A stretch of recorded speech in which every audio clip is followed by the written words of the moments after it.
Thank you. I'd like to reiterate what Coach Richmond said. What a great fall NDSU athletics has had all across the board.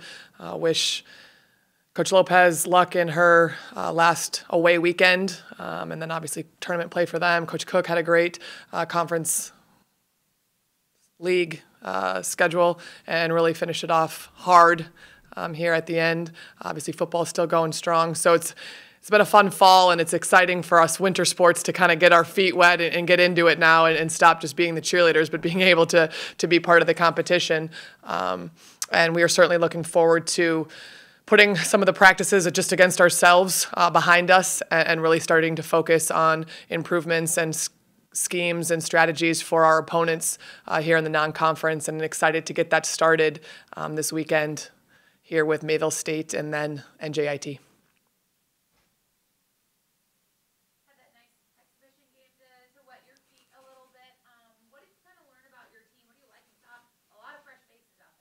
There are a lot of fresh faces, and thank goodness we had an exhibition game for all involved. There were some wide eyes from some of the freshmen and even a couple of the sophomores, but that was good to see. I really like the pace that we played at, and that's something that we've been stressing and talking about maybe at nauseum, since our spring workout started last year. So for us to watch film and just see how many possessions we got and how fast we played was very, very encouraging. A little bit what Coach Richmond said, is every play happening exactly the way you want? No, but I love the energy. I love the motor. I love the pace at which we're going at, and provided we continue to practice at that pace, which we really have, we'll be able to learn and make those decisions quicker and make those reads faster and really be able to put the ball in the hole, more efficiently. But I really like the pace that we played at it and how we competed. Sarah Jacobson, I said sophomore Sarah Jacobson in my highlights and was shocked because I've been covering her forever, but she also didn't look like just a sophomore out there either. How much growth have you seen from her? How pleased are you with the progress she's already made from the freshman year? Yeah, I think for you, obviously, you've seen her since she's probably in 7th grade, so you have maybe a different perspective or a deeper perspective than the rest of us. But, I've said all of our sophomores played significant minutes last year. So does somebody like Sarah, who started every single game and averaged 36 minutes a game, is she really a sophomore, or is she a sophomore plus somewhere when it comes to actual game experience, both physically, how taxing is the game, but also mentally having to be engaged that many games for that long? But her leadership and her physical development, I think, are the two biggest things that have jumped off the page for me, somebody who's worked with her every single day, since she's been here. But she's a young lady who had never really spent time in the weight room because of her prep career. And so for her to get the physical weight and in the conditioning and that stuff for such a consistent amount of time, that really helped her physically to take that next step. But then also the leadership component, being okay with speaking. She's a very confident young person.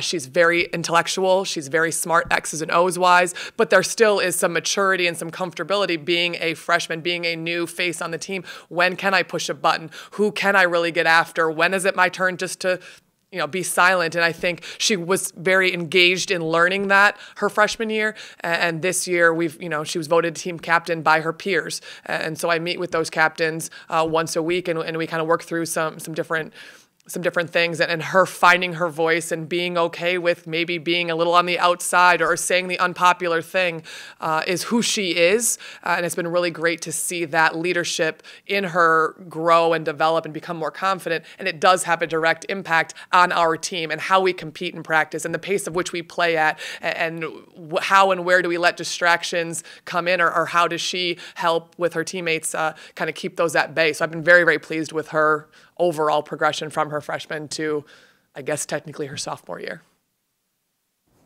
What do you like the most about Maisie Quilvay? That she's 6'5". Aside from that. Aside from that? Okay. No, Maisie, I think, is, as we saw in the exhibition game, extremely high potential. Aside from her height, all jokes aside, her combination skill set, but also her coachability. you know, she played Class B basketball, she worked her tail off, but things were different. And just taking the coaching and understanding how big she can be and what her range is and what we're comfortable with her doing and how she needs to be aggressive and block shots. You're not going to get a foul called on you this year.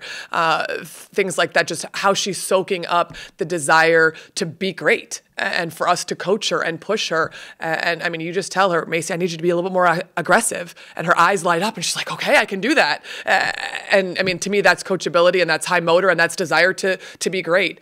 Probably a big answer for you, but she excites me in a lot of ways.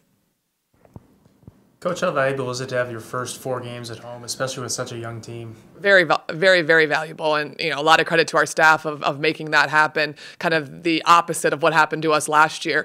So for these sophomores to gain additional confidence and for us to continue to mold who we are and shape our identity and being able to do that at home with the routine that we understand and one less variable is very, very important for us. Just, you know, getting better every single day. What are some things you're really looking for from your team this first week?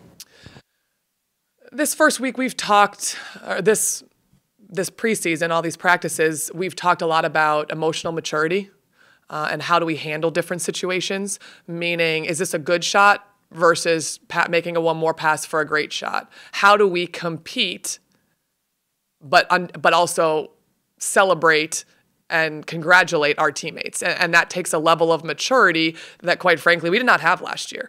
And we openly talk about that. So the emotional maturity for us to handle adversity. We're going to be down at some point on Friday and on Sunday. And how do we handle that? Do we freak out or do we rally the troops and do we, you know, move forward in a constructive way? That's emotional maturity. That starts with leadership, but that also takes the young people to be willing to step in line and to follow. And I think as much as skill set and pace and being able to finish shots and assist to turnover ratio, you know, as much as those things are very important and those are what statistics show us, an underlying part of that is our emotional maturity and how we can compete and celebrate each other.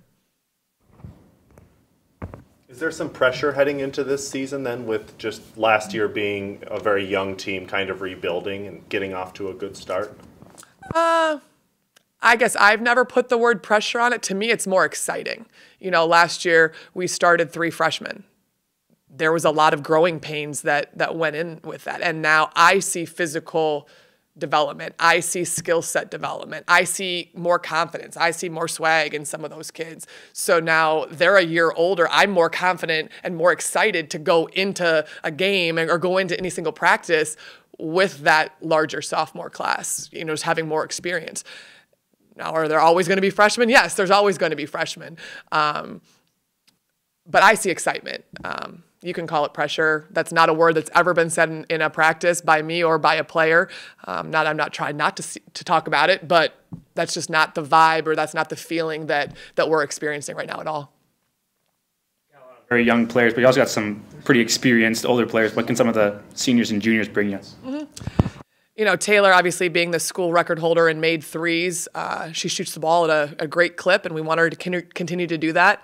One thing I've really enjoyed this year about Taylor is her smile and playing a little bit more freely and really celebrating her teammates. I think she's got a lot of confidence in this now sophomore class. I mean, if you think about it, you're a junior, you walk in the door and you're starting with 3 freshmen, that's going to give you a little anxiety and there's going to be some nerves that go along with that.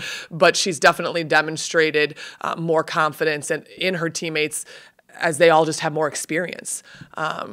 You know, she brings the ability to shoot the ball and a competitive drive. And then you add Marina Fernandez, who is a junior college transfer. She is, although new to our system, she's not new to college basketball. She knows what her college game is, which makes her very different than freshmen trying to figure out how does my game look. It's got to look different from high school to college, but she's already gone through that.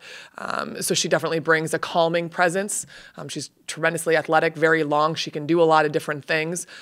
You know, we're talking about roles and meetings and whatnot. You know, we just had hers, and I'm very excited about her future because of her experience and because of kind of her calming presence. And then obviously Kennedy Childers being an upperclassman as well brings hustle, a little fight, a little grit to it. You know, so that's a very valuable role as well.